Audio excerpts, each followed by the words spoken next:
E Já tá, contem aí. Tá compartilhado aí? tá compartilhado. Para mim tá. Então, em todo o meu projeto de trabalho, eu queria contar um pouquinho. Eu fui engenheiro de perfurações por uns 18 anos, trabalhei aí em pé de sonda, enfiado no meio do mato. Para vocês terem uma ideia, eu furei poço na Amazônia, furei poço fora do Brasil, até no Iraque. Então, eu vivi muito estar com pessoas diferentes e vivendo com equipes, muitas vezes em situação isolada. Isso foi uma coisa que fez parte da minha vida. Num determinado momento, eu resolvi mudar de vida, fui estudar, fui fazer MBA na USP, isso lá no final dos anos 90. Fui para Getúlio Vargas fazer marketing, comecei a querer entender, virei executivo, e como executivo eu trabalhei com a indústria de autopeças, fui diretor industrial, diretor comercial, logística. Depois abri uma empresa de consultoria, e, e interessante que desde do ano 2000 eu comecei a dar aula, e depois eu comecei a dar aula na pós-graduação e comecei a pesquisar o comportamento humano, isso sempre me interessou demais. Tive um período também no mundo educacional, eu fui vice-presidente da Anguera Educacional, naquele boom de crescimento, quando a gente, como eu entrei lá, tinham 4 mil alunos, saí, tinha 1 milhão, e já faz 10 anos que eu deixei essa vida toda, e a partir daí, nos últimos 10 anos, eu tenho me dedicado a estudar o comportamento humano. E o que me chamou a atenção foi que um dia, eu estudando, lendo, eu li uma coisa que me espantou, e eu pesquisei isso de uma maneira, com a profundidade que eu poderia. Eu entendi que nós tomamos até 35 mil decisões por dia. Eu falei, meu Deus, isso me assustou. 35 mil decisões por dia? Será que a gente faz alguma outra coisa? Obviamente, essas decisões são, na sua esmagadora maioria, inconscientes. Mas a nossa vida está regida por decisões. É uma decisão atrás da outra. Decidir mexer o braço, decidir, decidir, decidir. São decisões. E isso me chamou demais a atenção. Então, eu comecei a estudar. E o que eu quero passar para vocês hoje, eu vou chamar aqui da teoria do óbvio, é um monte de obviedades. Nós vamos começar discutindo, quando a gente falar em processo decisório, vamos começar discutindo. Deixa eu ver se eu consigo aqui falar. A primeira coisa é entender o que é uma escolha, porque escolher e decidir, escolhas e decisões parecem a mesma coisa. Eles se compõem, mas não são, não é a mesma coisa, são coisas diferentes. Escolher é um processo, decidir é outro processo. Quando eu falo em escolhas, por exemplo, eu estou falando em selecionar uma opção entre um conjunto de alternativas. Isso é uma escolha. Aliás, deixa eu interromper um segundinho. Eu fiz alguns slides com algum texto escrito, porque depois o Adriano vai mandar isso para vocês. Eu queria que vocês se lembrassem um pouco do que a gente falou. Por isso que, de repente, tem algumas coisas escritas a mais aqui, ok? Bom, então, a escolha, ela passa por selecionar uma opção entre um conjunto de alternativas. Para você escolher, você precisa ter alternativas. Essa é uma condição. Ela envolve preferências pessoais, muitas vezes. Por quê? Porque existem muitas escolhas que são automáticas, pouco reflexivas.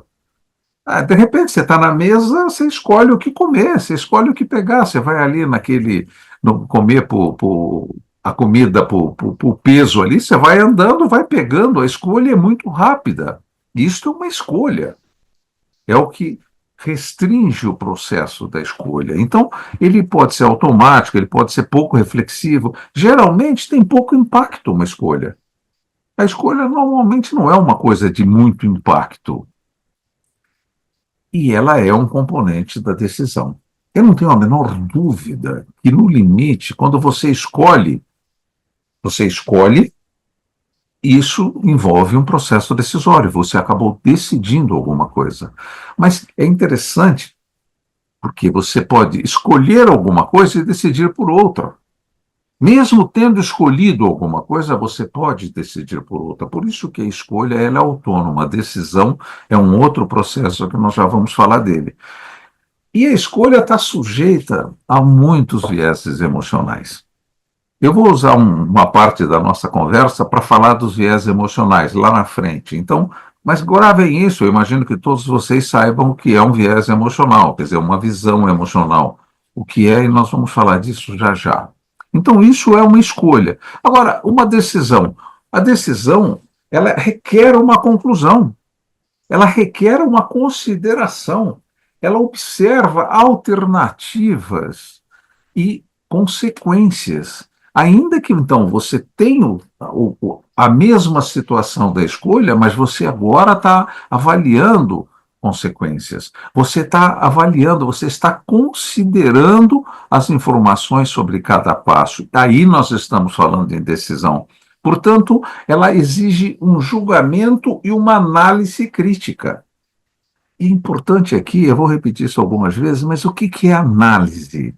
Quando nós estamos falando em analisar alguma coisa, eu pego alguma coisa e eu divido em partes. Quando eu divido em partes, eu estou fazendo uma análise. Estou olhando as partes. E depois eu posso sintetizar isto, trazendo as partes que me interessam dentro do processo. Então, essa análise crítica é falar: isso interessa, isso não interessa. Isso aí requer julgamento. E tem muita coisa por trás desse processo de julgamento e desse processo de análise crítica. Eu vou tocar em algumas coisas aqui. É importante olhar que a decisão sempre fala em consequências, a curtíssimo prazo e a longo prazo. A decisão pressupõe uma análise de longo prazo. Ela pressupõe responsabilidade e comprometimento. Você acaba sendo responsável pelo processo que você está gerenciando, pelo processo que você está administrando, por aquilo que você abriu e começou a decidir, começou a observar, começou a analisar. Obviamente, vai passar por múltiplas escolhas. Você sempre vai ter várias oportunidades. Alguém pode falar: poxa vida, mas e quando eu não tenho opções? Bom, quando você não tem opções, você não tem uma decisão a tomar, você tem uma atitude a estabelecer e, portanto, uma ação na sequência disso.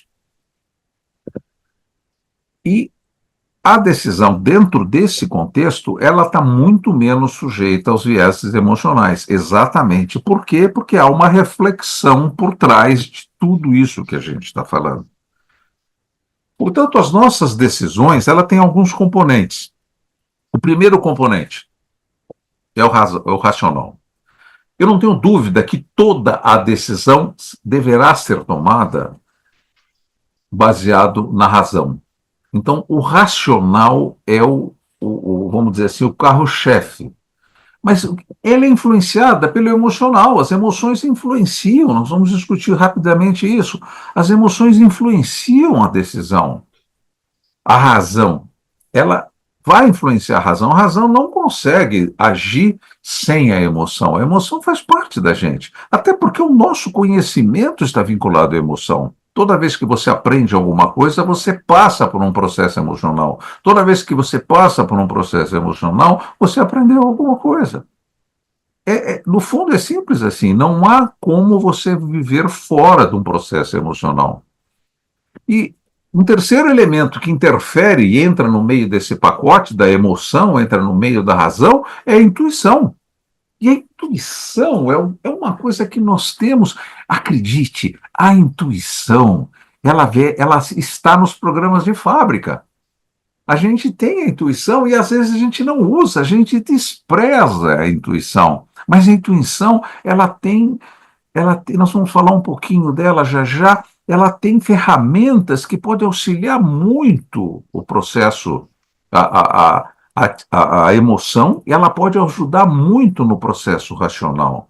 Meu amigo, se você chegar numa esquina, se você chegar num cruzamento que você não tem nenhuma informação, você nunca passou ali, você não tem a menor referência de coisa nenhuma, você tem que escolher o caminho para onde você vai, é só intuição. Aquilo que você vai usar é dizer: bom, vamos fazer o seguinte, vamos para a direita, e pronto. É um processo intuitivo. A questão é como é que a gente maximiza isso e utiliza isso de uma forma racional. Essa é a ideia. O quarto elemento que envolve o nosso processo decisório são valores e crenças.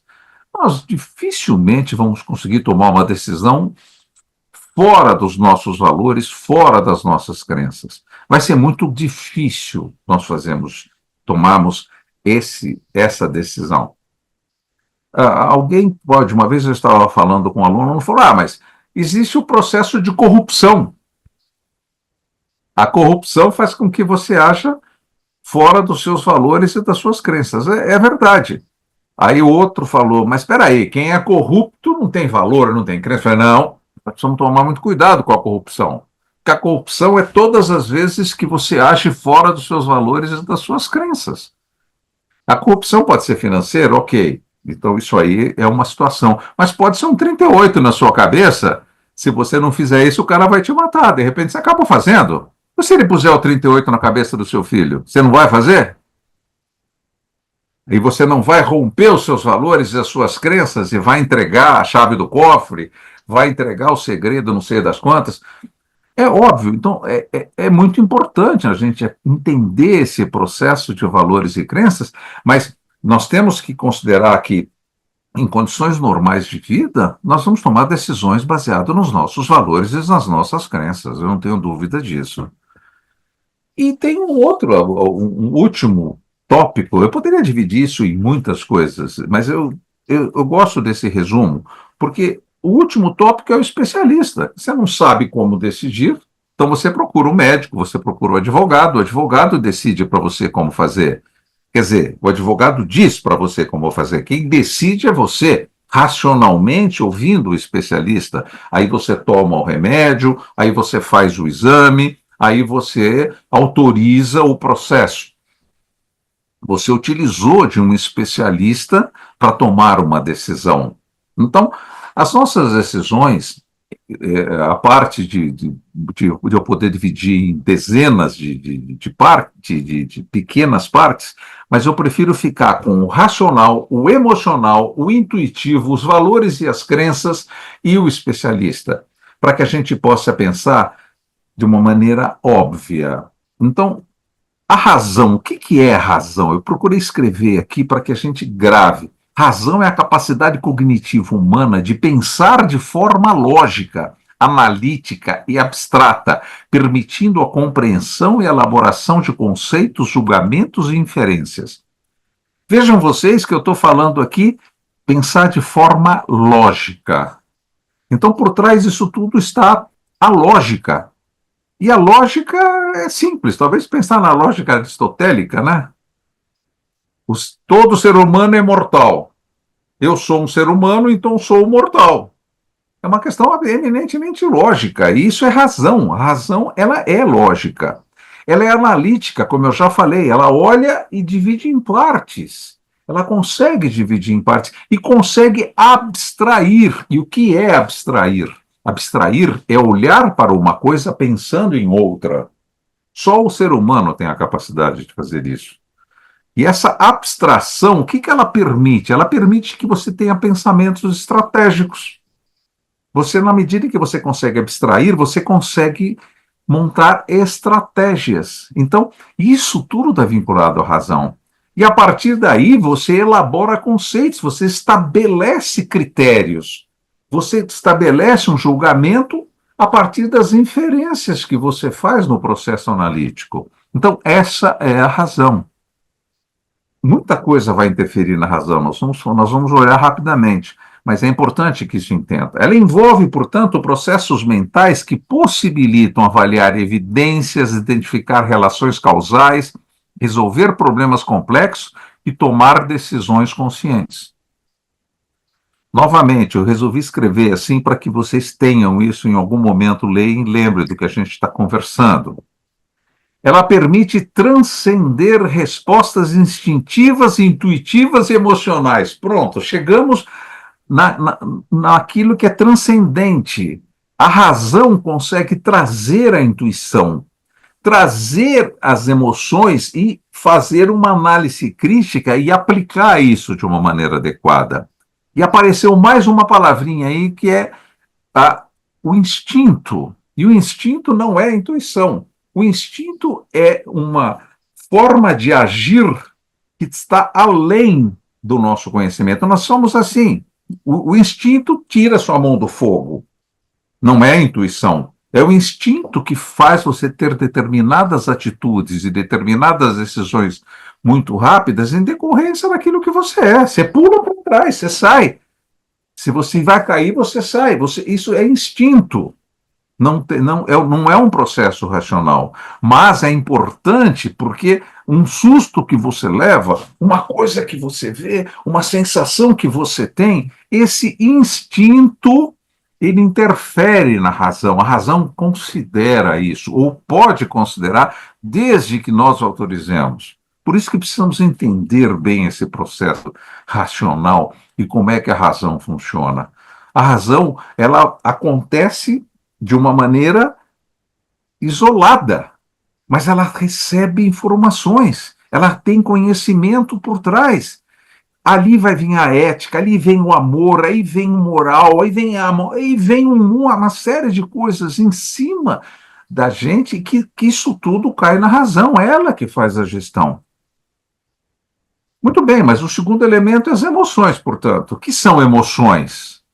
São respostas automáticas e naturais a estímulos internos ou externos e são fundamentais na construção do conhecimento e da experiência. São intensas e de curta duração. Isso é uma emoção. Portanto, ela é uma resposta automática, ela é natural. O estímulo pode ser interno, você começa ali a pensar e, de repente, você fica emocionalmente abalado. Ou externo, você assistiu alguma coisa, o filme que a gente viu. O nosso cérebro não consegue discernir o real do irreal. Se o nosso filho se machuca, a gente chora. Se o filho do outro no filme se machuca, a gente chora também. O cérebro não consegue separar exatamente o real do irreal. Mas é importante porque a gente mistura emoções com sentimento. E sentimento não, sentimento é duradouro, ele envolve a interpretação consciente e reflexiva das emoções. A emoção se vai e fica o sentimento. E fica o sentimento. Por que a gente precisa entender isto? Porque se você está sob um sequestro emocional, por exemplo, você ficou irritado no trânsito e está com vontade de mandar alguém para o raio que o parta, você está num sequestro emocional. Mas você pode até agir nisso, você pode até tomar uma decisão de fazer alguma coisa nessa situação. Mas se você perceber que isso é curto, que a emoção é curta, e logo vai ficar o sentimento, você depois para e fala, puta, o cara é bom, deixa para lá. E você deixa para lá e fica o sentimento, a chateação, aquela eventual mágoa, fica, isso acontece. Então, é importante discernir que existe emoção e existe o sentimento. Ambos interferem na percepção e nas eventuais escolhas que fazemos na busca de uma decisão. Eu não tenho a menor dúvida que a emoção interfere pesadamente, mas como ela é um processo mais rápido, se você racionalmente parar, eu começo a observar que a gente vai ficar com o sentimento e a partir daí você pode tomar uma decisão um pouco mais adequada. Embora a razão e a lógica sejam importantes, é através das emoções que atribuímos significado e valor às nossas escolhas. Porque a lógica, ela é fria. A razão, ela também é fria.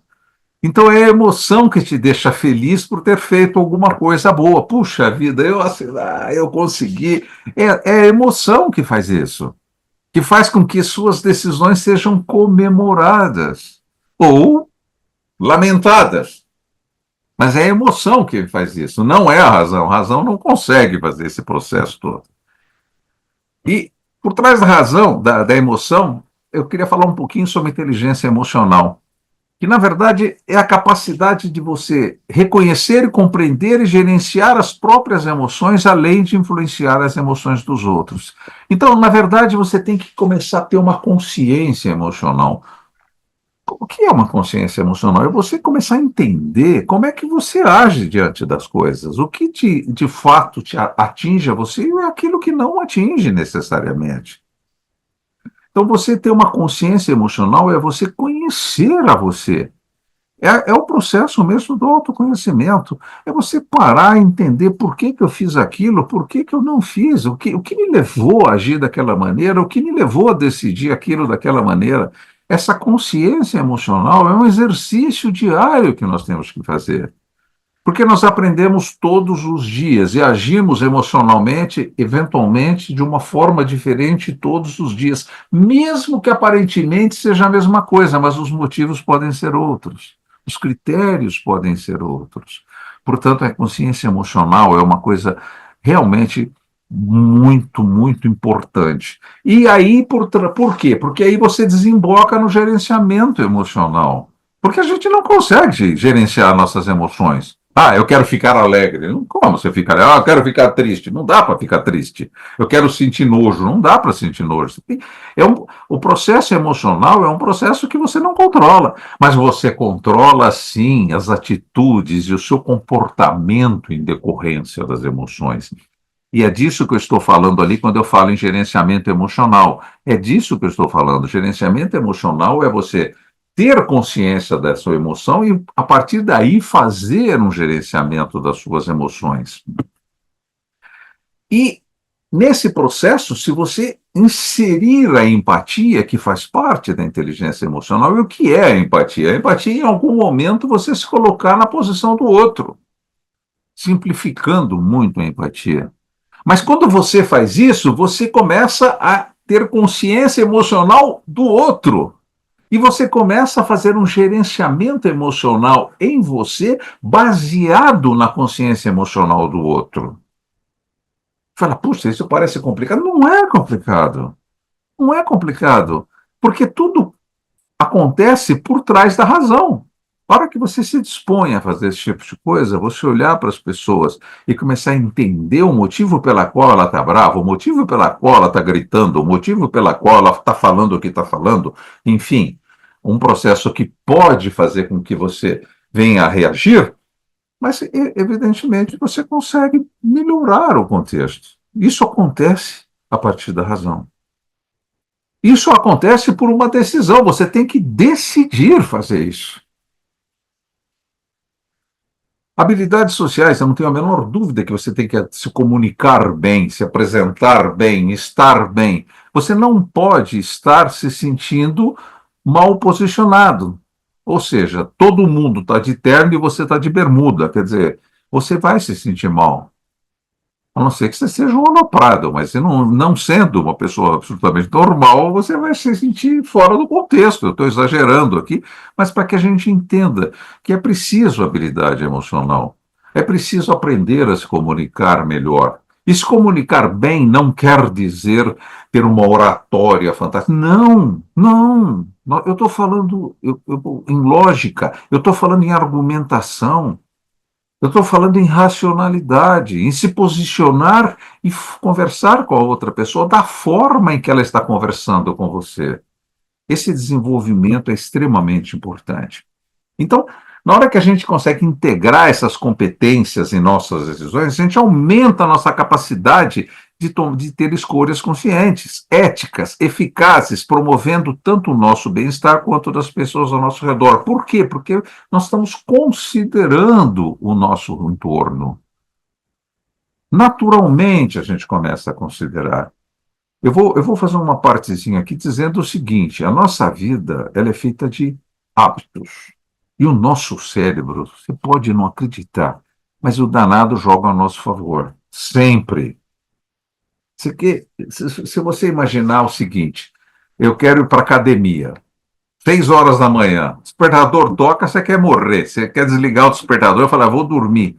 Mas se você racionalmente levantar, ou melhor, antes de falar isso, eu queria dizer o seguinte, por que você quer dormir? Porque seu cérebro vai falar, ele quer dormir, eu vou botar ele para dormir. Mas se você racionalmente levanta uma vez, levanta duas, levanta três, levanta quatro, e o seu cérebro percebe que você está ficando bem, que você está feliz, que você está isso, ele vai tirar você da cama, você não precisa nem do despertador, ele vai acordar você, você vai levantar e vai para a academia. O seu cérebro joga ao seu favor sempre. Você só precisa dizer para ele o que você quer. E eu quero ter inteligência emocional. Eu quero entender o que o outro está falando, para que eu possa me comunicar da maneira adequada, para que eu possa tomar as decisões em acordo com todo mundo que esteja à minha volta. Isso eu numa posição de liderança. E aí eu entro na inteligência intuitiva, que é aquela percepção interna que parece emergir de um conhecimento que não é racional e nem linear, mas que ainda assim nos orienta com precisão em momentos decisivos. Eu queria dizer uma coisa para vocês. Se você pegar todos os críticos de arte, críticos de cinema, todo esse pessoal que trabalha com essas coisas que tem aí alguma coisa de subliminar, eles têm uma inteligência intuitiva altíssima. É comum você pegar um crítico de arte, um especialista em arte, ele bate o olho em um quadro e fala: esse quadro é falso. Aí se pergunta por que, ele não tem a menor ideia, mas ele está dizendo que é falso, e você vai pesquisar, é falso. Houve um experimento interessante na orquestra, numa orquestra na Alemanha, onde eles iam escolher um violonista para ser o primeiro violonista da orquestra.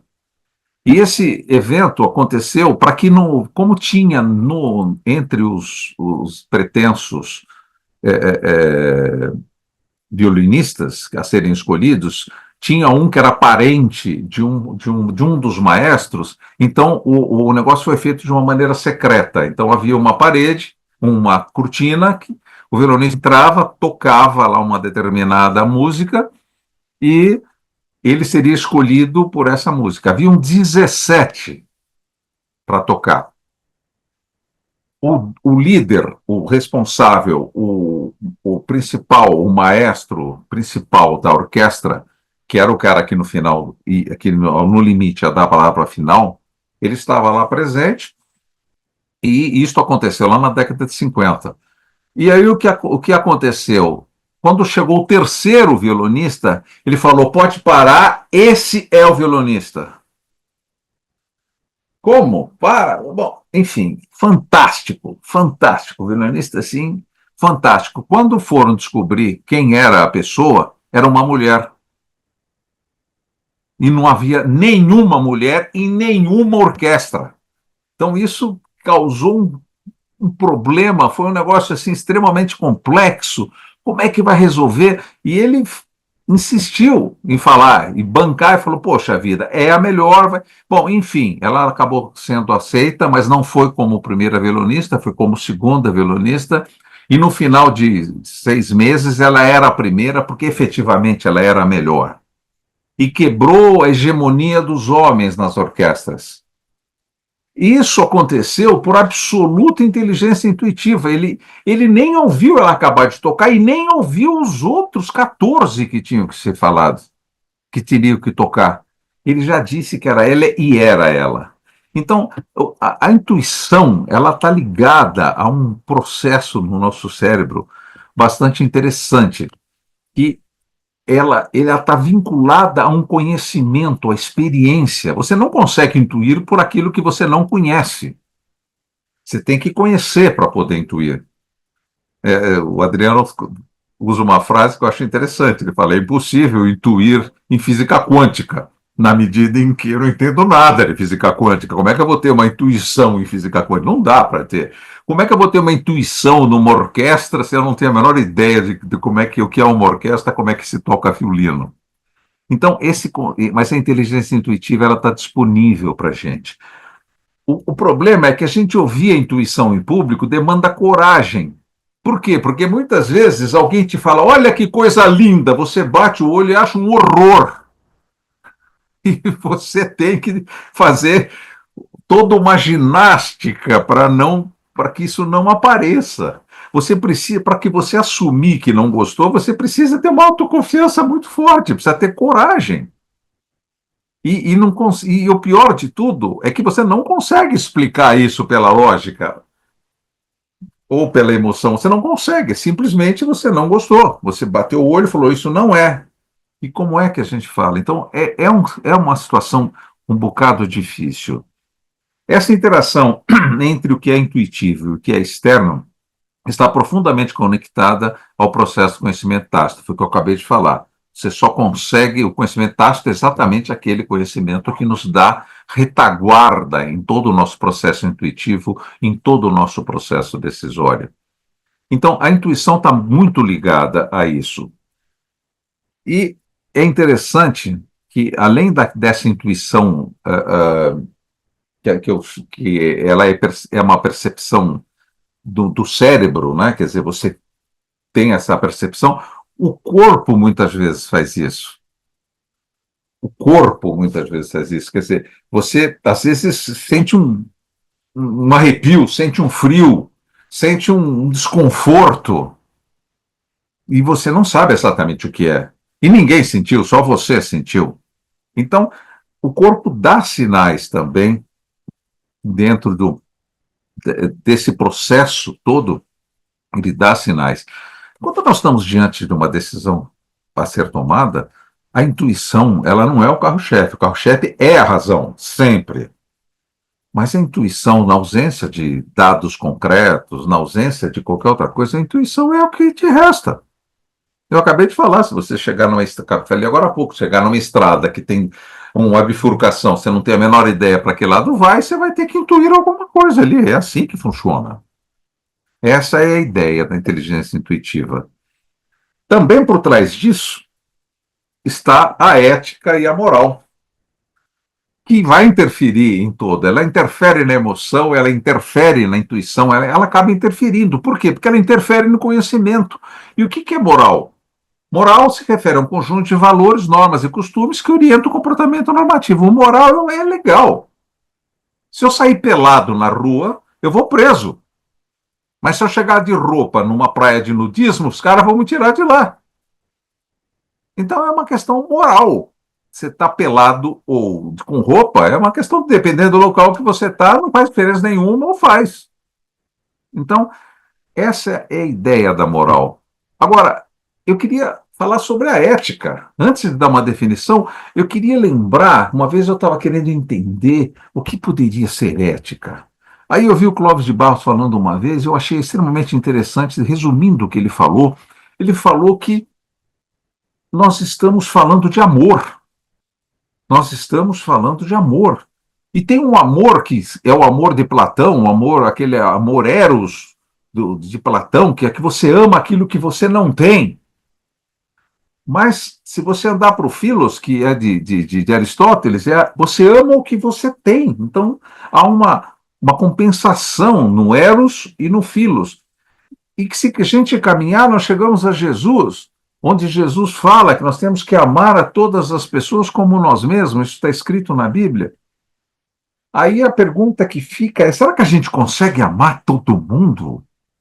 Será possível que a gente consegue fazer isso? Acho difícil. Será que eu consigo amar aquele cara que está passando lá do outro lado da rua, que eu nunca vi na vida? Muito provavelmente não, essa é a resposta. Mas com certeza, se ele tropeçar e cair lá, você sai correndo para socorrê-lo. Aconteceu alguma coisa, você levanta, você ajuda. Então você não ama, mas você age como se amasse. E quando você age como se amasse, nós estamos sendo éticos. Então, o que é ser ético? É agir como se amasse. E a gente consegue avaliar isso, portanto. A gente consegue avaliar. Mas uma definição clara é: a ética é o ramo da filosofia que estuda e reflete sobre a moral, analisando criticamente os fundamentos, as justificações e as implicações dos princípios morais. Ela é analítica. É uma questão. Se pensar em ética hoje, o escravagismo não tem nada, é antiético, mas em Roma, lá nos anos 70, não era. Isso não tinha nenhuma questão ética por trás disso. Então, há uma relação da ética com a cultura, com etc. Há também.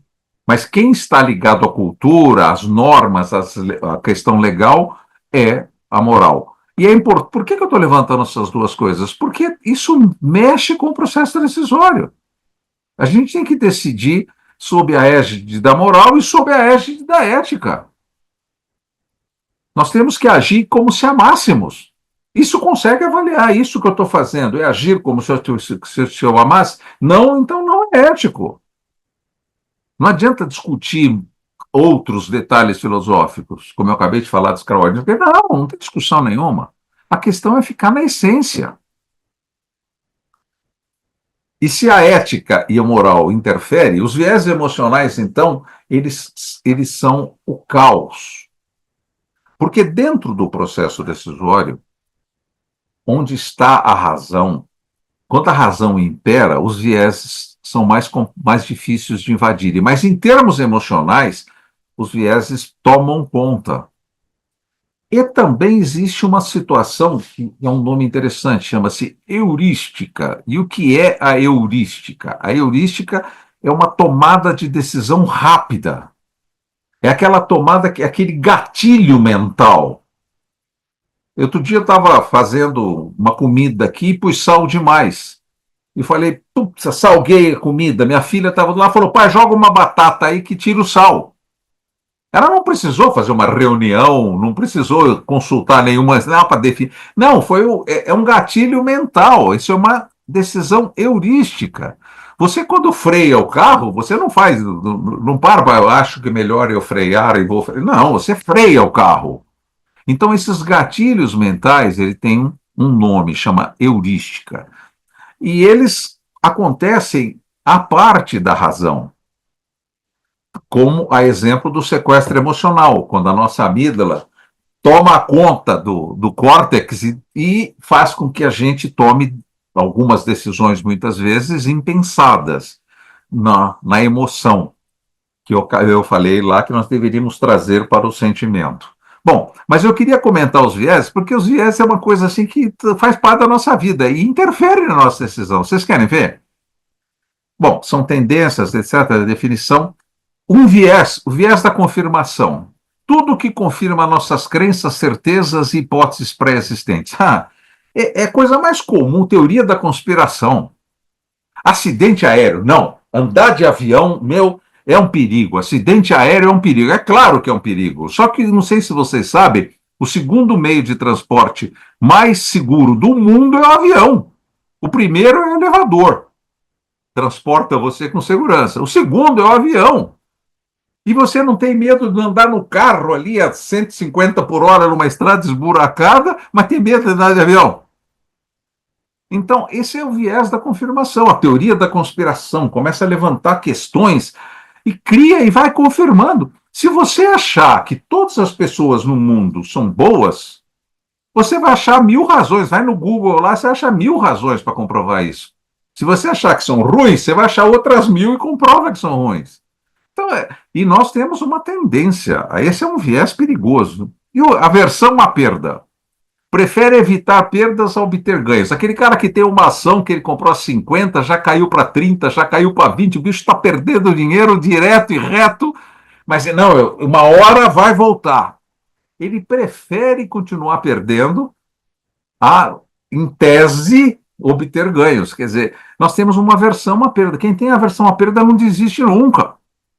Não para racionalizar, interfere no processo decisório. Viés do otimismo. Superestimar o positivo e subestimar o negativo. Isso aí é comum no cara que está no trânsito, por exemplo.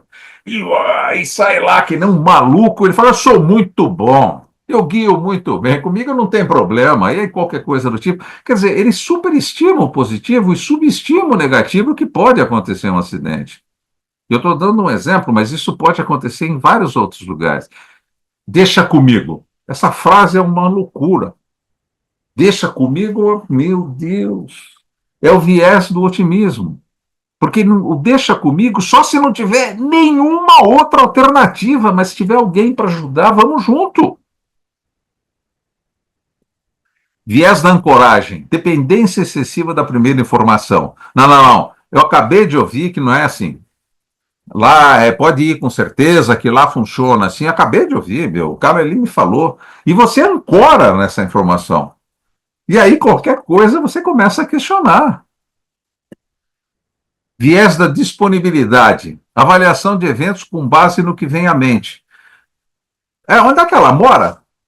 Ah, ela mora ali naquele bairro, não sei. Ah, eu sei, aquele bairro daquela casa que foi assaltada. Nossa, o que tem de bandido lá, meu? Lá tem um assalto atrás do outro. Esse é o viés da disponibilidade. Isso interfere. Olha só, viés do custo irrecuperável. Esse aqui, eu estava no cinema com a minha mulher uma vez, o filme era uma droga. Falei, vamos embora daqui. Ela falou, não, nós gastamos R$ 30 cada um, R$ 60 aqui para assistir o filme, vamos assistir até o fim. Falei, os R$ 60 já está perdido, eu não vou perder meu tempo assistindo essa desgraça aqui. Esse é o viés do custo irrecuperável. Muitas vezes você quer continuar investindo, não tem perspectiva de recuperação. Para, esquece. Viés da autoavaliação. Sucesso, fatores internos e insucessos, fatores externos. Bom, você sabe que eu quebrei o recorde de venda esse mês porque eu sou muito bom, né? Eu sou o cara. Pô, meu, esse mês não vendi nada, mas também você viu como está a economia? A economia está em baixa. É o viés da autoavaliação. O viés do Dunning-Kruger. Esse efeito é interessante, é porque todo mundo que tem baixa habilidade, todo mundo não, existe aquele cara que tem baixíssima habilidade, mas ele superestima a competência dele. Não, vai lá, deixa comigo que eu faço, que eu aconteço, e depois vai dar confusão, porque ele não tem habilidade nenhuma de fato, mas ele se superestima a competência dele. E tem na outra ponta um outro negócio que chama síndrome do impostor. A síndrome do impostor é aquele cara que tem extrema competência, mas ele não tem, ele não acredita, então ele acaba não fazendo. Ele acaba ficando parado. Puxa, eu preciso aprender mais. Existe um momento no meio ali que a gente chama de aquele momento da humildade, onde você tem competência e você tem conhecimento. Então as duas coisas caminham juntas. Essa é uma ideia. Então, esse aqui é um outro viés importante. Eu sempre ouço a história de um cara. Diz que tinha um cara que todo dia de manhã, ele às 7 horas da manhã, ia na praça, ficava com umas bandeiras gritando lá, e berrando lá, com umas bandeiras, balançando a bandeira lá, 7 horas da manhã, incomodando a vizinhança inteira. Aí um dia o pessoal chamou a polícia. Falou, pô, tem um cara que vai lá, e o cara lá berrando, a polícia chegou e falou, meu, para, o que você está fazendo? Ele falou, estou espantando as girafas. Mas que espantando girafa? Não tem girafa nenhuma aqui? Falou, pois é, eu faço um ótimo trabalho. Quer dizer, essa historinha idiota é para dizer o seguinte, que a gente tem ilusão do controle. Ele tem a ilusão que ele controlava as girafas, porque não tinha nenhuma. E nós temos muito disso. A gente acha que controla os processos.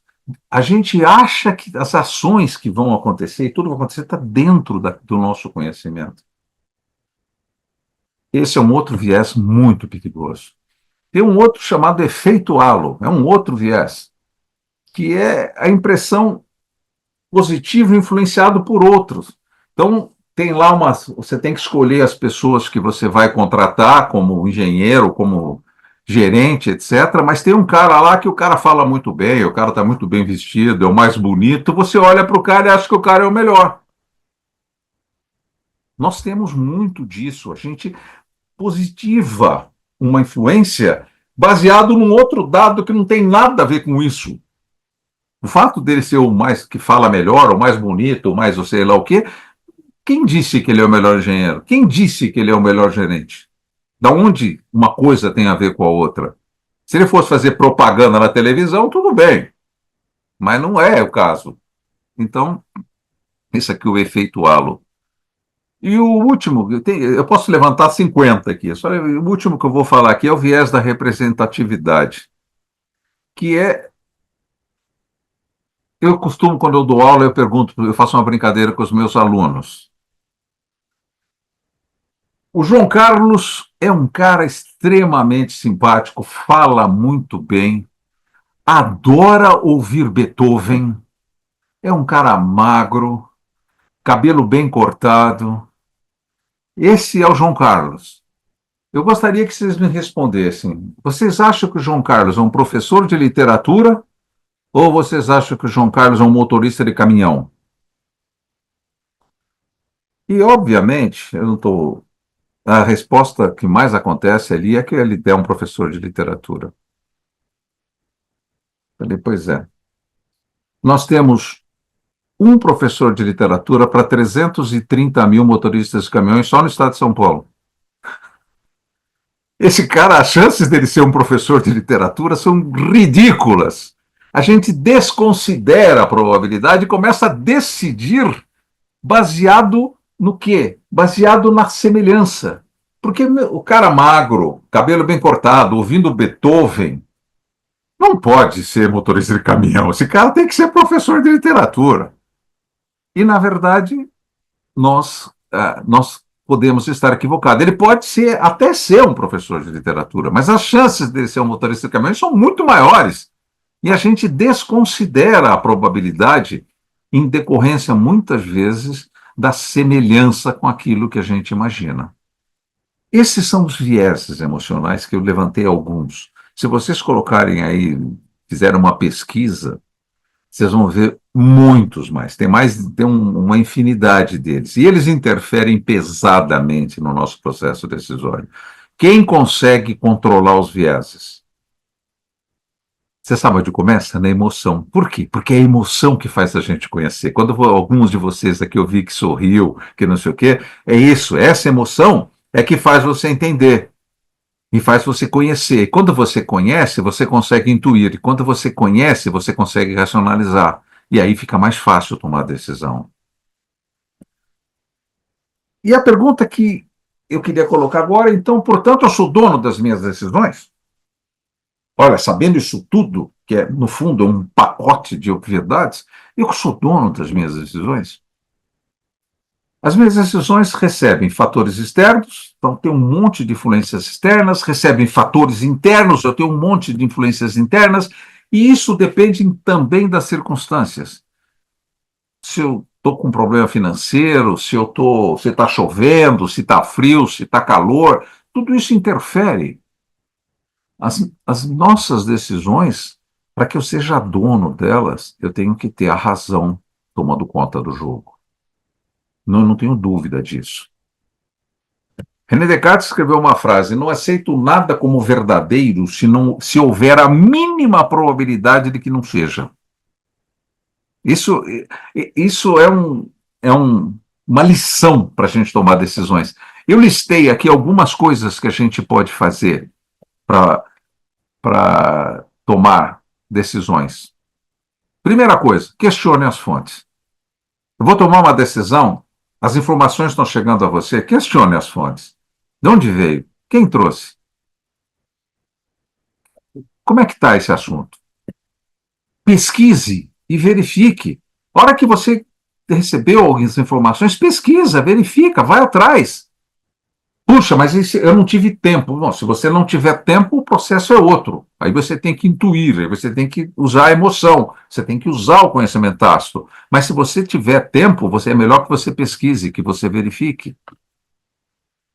Pense analiticamente, sempre. Quando você receber um pacote de informações, separa uma coisa da outra e procure achar os vínculos, mas separa. Não fica pensando massificado. Eu tenho um monte de informações aqui, todas justificam isso. Da onde você tirou isso? Não é assim que a banda toca. A hora que você começa a pensar analiticamente, você começa a perceber que tem incoerências ali. E agora, isso aqui é um dos principais. Desconfirme-se. Por incrível que pareça, quanto mais inteligente a gente é, quanto mais conhecimento a gente tem, quanto melhor, quanto mais livros você lê, mais cheio de verdades você fica, mais cheio de certezas você fica. Isso é um desastre. Então, quer dizer, o conhecimento todo me prejudica? Não, ele te prejudica se você transformar esse conhecimento seu em alguma coisa limitante.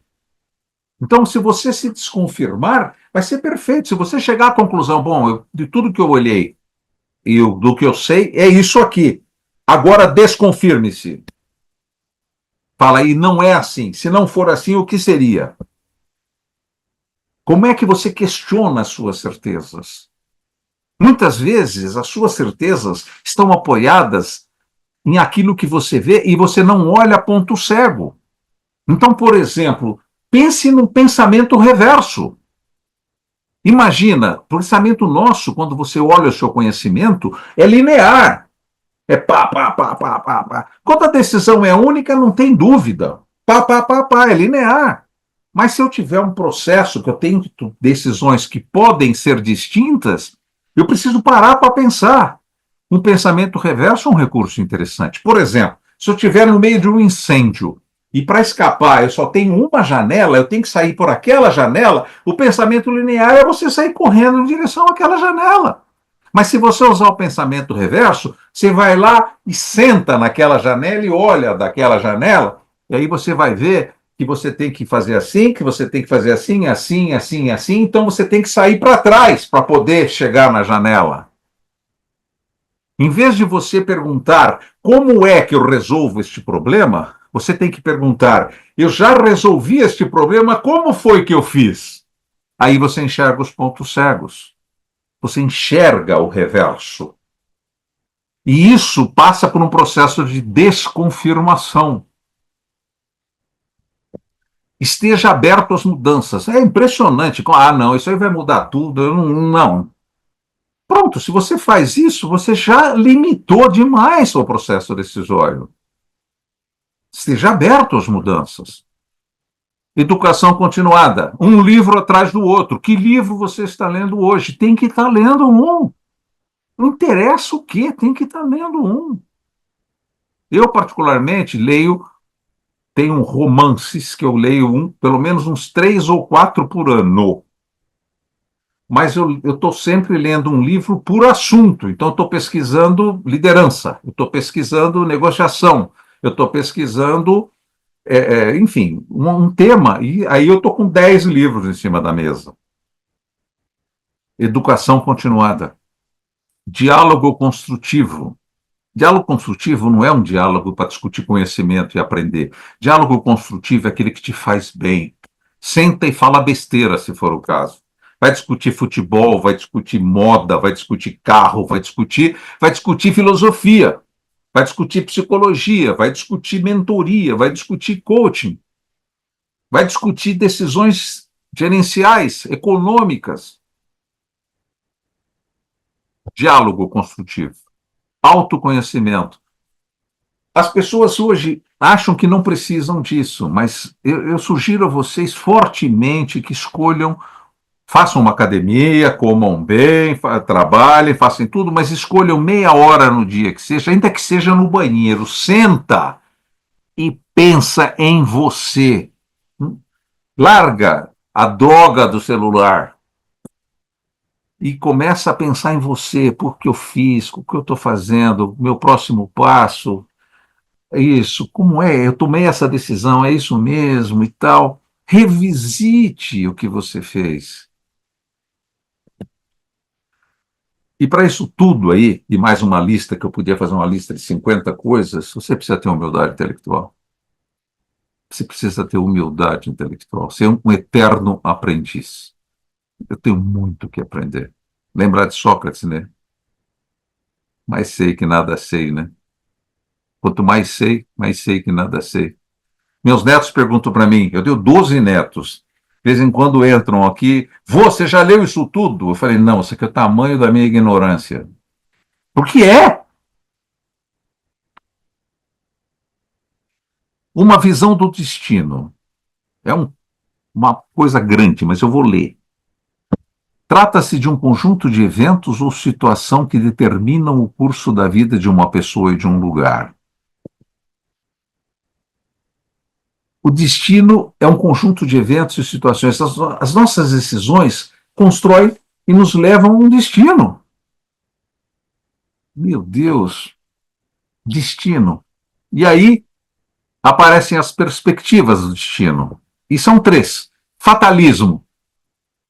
Eu não controlo nada, tudo vai acontecendo. Determinismo. Tudo acontece por causa de alguma coisa. ou o livre-arbítrio.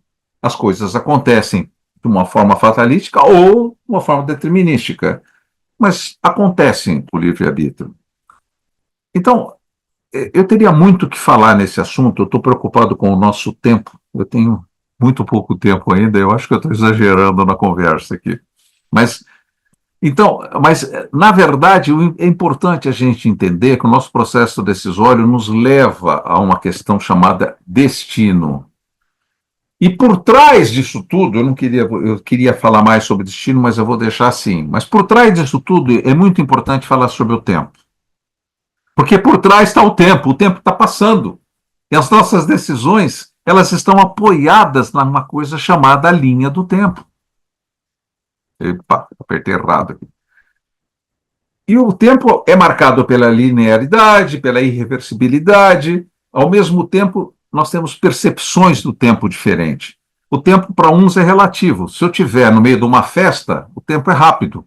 Diz que o melhor da festa é esperar por ela, né? Porque você vai curtindo a festa. Pô, é sábado, é sábado, é sábado. Chega no sábado, faz a festa. A festa acaba. Então, o tempo é relativo. Ele é irreversível. Você não consegue voltar para trás. Né? Quer dizer, veja que tudo que eu estou falando é óbvio. E ele tem uma sensação cíclica, né? Porque é primavera, depois vem o verão, depois vem o outono, depois vem o inverno, depois vem outubro, depois vem novembro, e parece cíclico. Oh, é janeiro de novo, é fevereiro de novo, chegou o carnaval, oh, é Semana Santa. Parece que é cíclico. Mas a gestão do tempo influencia as nossas decisões. Querem ver? Entender como a gente reage na relação do tempo. Eu tenho dentro uma disciplina que eu dou na pós-graduação que chama gestão do tempo, mas uma das coisas é eu perco muito tempo, ou ganho muito tempo, ou gasto muito tempo, fazendo a gente entender como a gente se relaciona com o tempo. Quer ver um exemplo? Eu posso pedir para o Adriano, falar, Adriano, você pode fazer isso para mim? O Adriano fala, claro, Falcão, faço sim. A pergunta que ele vai me fazer na sequência é, você precisa disso para quando? Aí eu falo, pode ser lá para terça, quarta-feira da semana que vem, não tem problema nenhum. Você demora meia hora para fazer. Ele demoraria meia hora para fazer o que eu pedi, mas é capaz dele fazer na terça ou na quarta da semana que vem. Porque o nosso cérebro, se você deixar, ele trabalha com o tempo disponível, não com o tempo necessário. Mas ele pode falar assim, pô, só precisa de meia hora, hoje das 4 às 4h30 não tenho nada a fazer, Falcão, eu te entrego hoje. Só que para isso ele precisa racionalizar.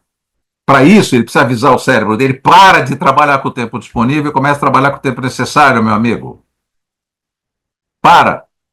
Porque isso gera um processo de procrastinação. Aí o pessoal fala, mas procrastinação é um negócio muito ruim. É coisa nenhuma. É muito bom.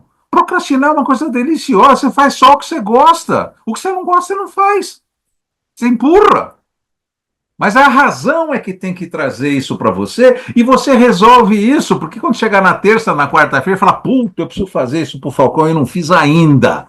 Aí ele vai correr para fazer, aí vai atrapalhar, aí ele queria jogar futebol, não pode, queria assistir o filme, não pode, porque tem que fazer o que ele disse que ia fazer. Então, pega. É só um exemplo que eu estou dando. Mas você precisa entender. E para isso, a minha sugestão é que vocês pesquisem. Pesquisa, tenta entender a nossa relação com o tempo. Portanto, passa por planejar e priorizar. Até para entender aquilo de cima, você precisa planejar e priorizar. Você precisa aprender a dizer sim e dizer não. Tem gente que não consegue falar não, tem gente que não consegue falar sim. Pô, mas que brincadeira idiota é essa? E a razão? Buscar foco, evitando distrações. Isso é uma das coisas importantes, porque você não consegue manter o foco todo o tempo. Nós temos uma relação, quando eu tenho muita coisa para fazer, quando temos muita coisa para fazer, a nossa relação é com o tempo. Então, em vez de você trabalhar 1 hora, 2 horas, você trabalha 10 horas. Você tem um monte de coisa para fazer. E compara a sua primeira hora com a sua 10ª hora para você ver o rendimento seu, para onde vai. Como o rendimento seu desaba. Então, o que você precisa fazer, em vez de controlar o tempo, começar a controlar a energia. eu estou carregado de energia às 8 da manhã, eu vou arrebentar das 8 às 10. Mas às 10, para eu manter o mesmo nível de energia, a qualidade de energia cai, eu começo a ficar estressado. Estressado eu produzo também, mas a energia eu estou dando choque. Então, para eu ficar na energia de qualidade, eu preciso parar e me recuperar. É aquela ideia que nós temos de quando eu vou correr uma maratona por dia. Eu tenho 42 quilômetros para correr, então eu vou economizando energia. Quando eu consigo enxergar a chegada, aí eu dou o sprint final. Só que a minha energia está baixinha, meu sprint é uma droga de um sprintzinho. Em vez de você correr uma maratona, eu sugiro que você faça umas 10 corridas de 100 metros rasos. Você vai lá, já enxerga o final, dá tudo de você, depois você sabe que você vai descansar até correr a próxima. Só que você sempre trabalha com energia máxima, então você produz o máximo. Eu trabalho 2 horas, o despertador toca e eu paro no mínimo meia hora, todas as vezes. Eu sempre vou, mas eu estou no meio, não, eu não quero parar, eu paro, porque tem que parar. Isso faz parte da gestão do tempo, se você pretende fazer a coisa acontecer. Se você pretende fazer o foco, você vai sempre trabalhar com energia alta. Garantir o seu autocuidado, obviamente comer bem, viver o momento presente. Se você estiver fazendo todo esse processo de tomar boas decisões, você precisa viver o momento presente. Se começar a trazer passado e futuro, o passado ficou no passado, enfim, esquece isso. Eu queria chegar rápido aqui, eu tenho mais 10 minutos? Hein, Adriano? Tem sim, Falcão. Vai firme Então que tá tá muito bom, bom. deixa eu correr aqui.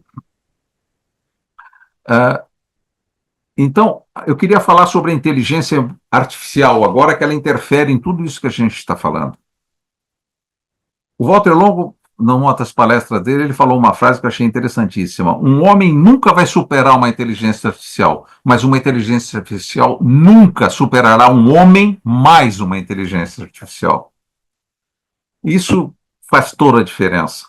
A inteligência artificial ela tem dilemas éticos terríveis, terríveis, né? Um exemplo claro, eu me lembro, em Las Vegas tem os veículos lá que andam sem motorista, uma inteligência artificial que controla ele. E a pergunta que eu fiz lá foi: esse aqui está absolutamente preocupado em preservar a saúde de quem está dentro do carro, né? Ah, perfeito, a inteligência artificial faz tudo, não vai permitir que aconteça nada com quem é dentro do carro. Eu falei, ok, vamos imaginar que esse carro esteja andando numa estrada, numa rua, e inadvertidamente uma criança atravessa, ele não vai conseguir parar, mas se ele desviar, ele vai cair num penhasco e vai matar as pessoas que estão dentro. Ele faz o quê? Mata as pessoas ou mata a criança? A resposta que ele falou, provavelmente ele mata a criança. Falei, ok, e aí quem é culpado por essa confusão toda? O pai da criança que não segurou a criança? Olha o problema que começa a ser criado quando o algoritmo ele é racional. Ele é absolutamente racional. Ele não vai pensar que nem aquele pai lá, que ele corta a corda. Então, dilemas éticos. E tem o que eu queria levantar um monte de coisas, mas rapidamente, o perigo do expansionismo, o comprometimento das habilidades humanas, dependência. Eu estava lendo o trabalho de alunos meus de pós-graduação que eu fiquei impressionado. Falei, nossa, que trabalho bem feito. Aí eu peguei 2 ou 3 coisas ali, que a inteligência artificial ela costuma usar 2 pontos, ela costuma usar ponto e vírgula, ela costuma usar coisas que ninguém usa. Aí eu olhei aquilo, aí chamei ele para conversar e comecei a descobrir que realmente ele demorou 15 minutos para fazer o trabalho que tinha 5.000 palavras. Pô, é um absurdo, porque a inteligência artificial fez. Ah, mas eu li, eu fiz o prompt, eu que orientei, eu que.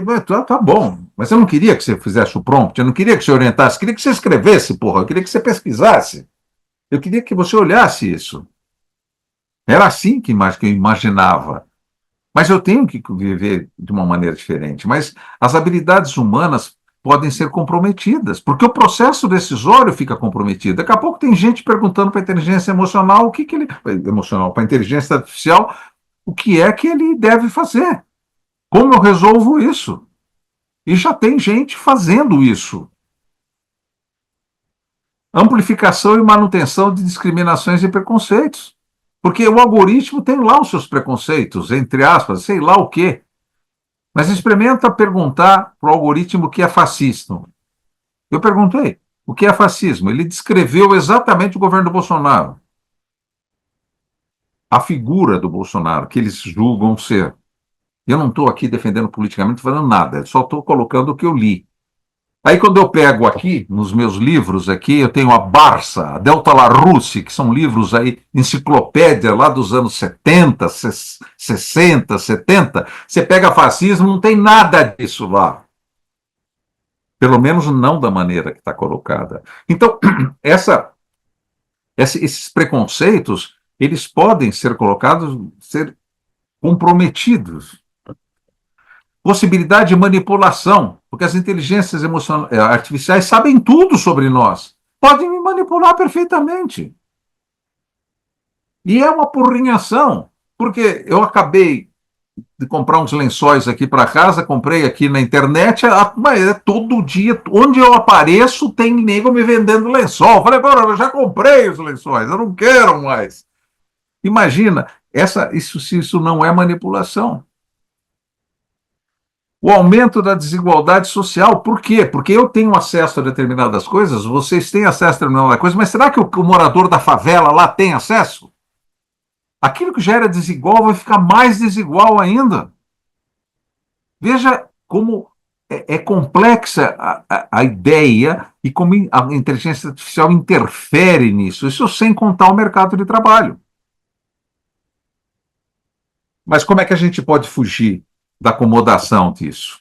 Com a adoção de estratégias conscientes e intencionais, é possível evitar que o uso da inteligência artificial prejudique o processo decisório humano. A chave para escapar dessa armadilha é a promoção de uma cultura de pensamento crítico, educação contínua e questionamento ativo que ajude as pessoas a utilizarem a inteligência artificial como uma ferramenta complementar e não como substituta de sua própria capacidade de julgamento. Eu fiz questão de escrever isso tudo porque, para mim, isso é um dogma. Eu falo isso para todos os meus alunos. Falei, é assim. Se você abrir mão disso, se você abrir mão do seu conhecimento, de buscar, com certeza você vai virar refém da inteligência artificial. Sem ela, você nem consegue andar mais ou viver mais. Finalizando, portanto, decisões sempre racionais. Decisões rápidas, ligadas à heurística, mas racionalizando no primeiro momento possível. Você tomou uma decisão heurística, você freou e o carro, aí você conseguiu parar, agora você racionaliza. Eu pus a batata lá para tirar o sal e agora racionalizei. Fui lá experimentar, fui ver se eu ponho 1, 2 batatas, 3, 10, se eu jogo fora tudo e faço de novo. Enfim, agora eu racionalizei. Reconhecendo as emoções e os vieses. Reconheça as suas emoções. Transforme-as em sentimento para tomar decisão. E saiba como os vieses interferem. Avaliando a intuição, fugindo das pressões do imediatismo. Enquanto você puder, fuja do imediatismo. Deixa o imediatismo para a heurística, para os gatilhos mentais. Se você tiver tempo para pensar que esteja 5 minutos, pense nesses 5 minutos. Ouça você, aquela voz interior que você não sabe de onde vem. Ouça. Ouvindo sua consciência, valores e crenças, obviamente. E ouvindo especialistas. É assim que a gente toma decisão. E eu queria dizer para vocês que eu acabei de escrever um livro que está saindo da editora agora, o livro ficou com 468 páginas, um absurdo. Todo mundo também criticando, falei, mas o que eu faço o quê? O livro ficou desse tamanho. Mas no livro eu trato da arte de tomar decisões. E tem mais temas, além desses. Falar sobre o poder. O poder, para tomar decisão, você precisa de poder. E o poder só existe se houver resistência. Já pensaram que se não houver resistência não existe poder? É o mesmo conceito da liberdade. Só há liberdade se você tiver limites. Se não houver limites, a palavra liberdade perde sentido. Absolutamente perde sentido. Argumentação e lógica, pensamento estratégico, comunicação, negociação, liderança, atitudes, oratória, escuta ativa, mudanças, gestão de conflitos. Tudo isso está envolvendo, está por trás do processo decisório. Bom, eu espero ter contribuído com vocês com um monte de obviedades, um monte de coisas aí. Eu coloquei muito rapidamente as coisas. Esse material eu vou mandar para vocês, vou mandar para o Adriano para vocês. Aí tem os meus contatos, como se alguém quiser falar comigo, meu site, o site da minha empresa de consultoria. E o Adriano, eu falei para o Adriano que tem um e-book bem resumido, que eu pedi para ele mandar para vocês. Então, Adriano deve mandar para vocês, e trata da arte de tomar decisões, e alguma das coisas que a gente falou aqui estão escritas ali. Além disso, eu mantenho no meu site um curso que tem umas 20 horas de aula gravada, falando com alguns detalhes muito maiores sobre esses temas todos que eu acabei de levantar com vocês. Eu queria que você soubesse que foi um prazer enorme estar falando para vocês. Apesar de ser por vídeo, se a gente tivesse pessoalmente, talvez falássemos mais. Mas eu estou à disposição, meu tempo acabou, 21h10, mas eu estou à disposição para eventuais perguntas, etc., etc., e para responder.